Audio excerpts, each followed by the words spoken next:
این آهنگ نوا و بزم است که سریا اکرم‌ها در کنسرت صبحی مکتب صنعت به نام میرزا پرده نویس‌ترین در اسباب موسیقی ملی چنگ اجرا نمود. من در آزمون تلویزیون جمهوری پروین اشتراک با اسباب چنگ با آهنگ لزگین که اشتراک کردم و جای سزاوار یکم را گرفتم. من در دوره سیوم با آهنگ جورنیک تیار کرده استم.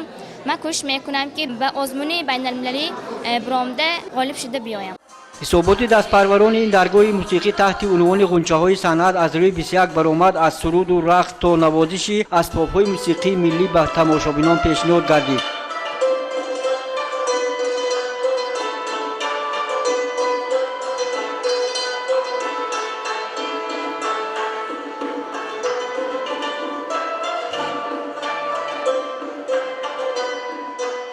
در مکتب صنعت 254 نفر نوارسان و جوانان از روی 12 نمود محفل از 5 تا 7 سال نوزدیکی‌های صنعت موسیقی ملی را می‌آموزند و برآمد دستپرورانش در نوازش سازهای ملی، دوتار و نای، رباب و چنگ، غیجک و فورتپیانو و رقص و سرود شهادت آن است که ایشان در آموزش دانش کامل گرفتند.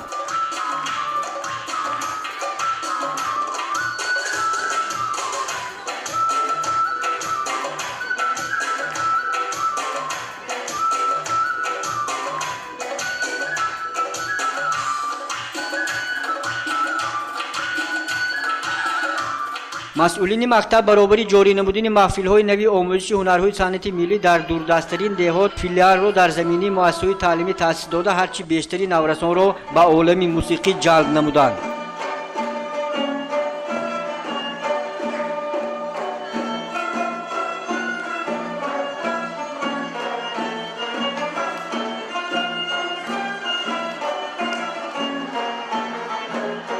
امروز فیلیال‌ها در جماعت‌های دهاتی کروش، دهه 81 و خرمزمین فعال است و در کنسرت حساباتی در نامره‌های نوازش سازهای ملی برآمد نمودند. محض زحمت و تلاش‌های رهبریت و آموزگاران مکتب صنعت بود که امروز دستپرورانش آهنگ‌های بسته‌کاران معروف را می‌نوازند و در آزمون‌های بین‌المللی غالب دانسته شده در مؤسسه عالی کشور به عنوان دانشجوی صاحب شدند و در برگزاری چهاره‌بینی‌های فرهنگی و سیاسی و جشن‌های دولتی مقام ارزنده دارند.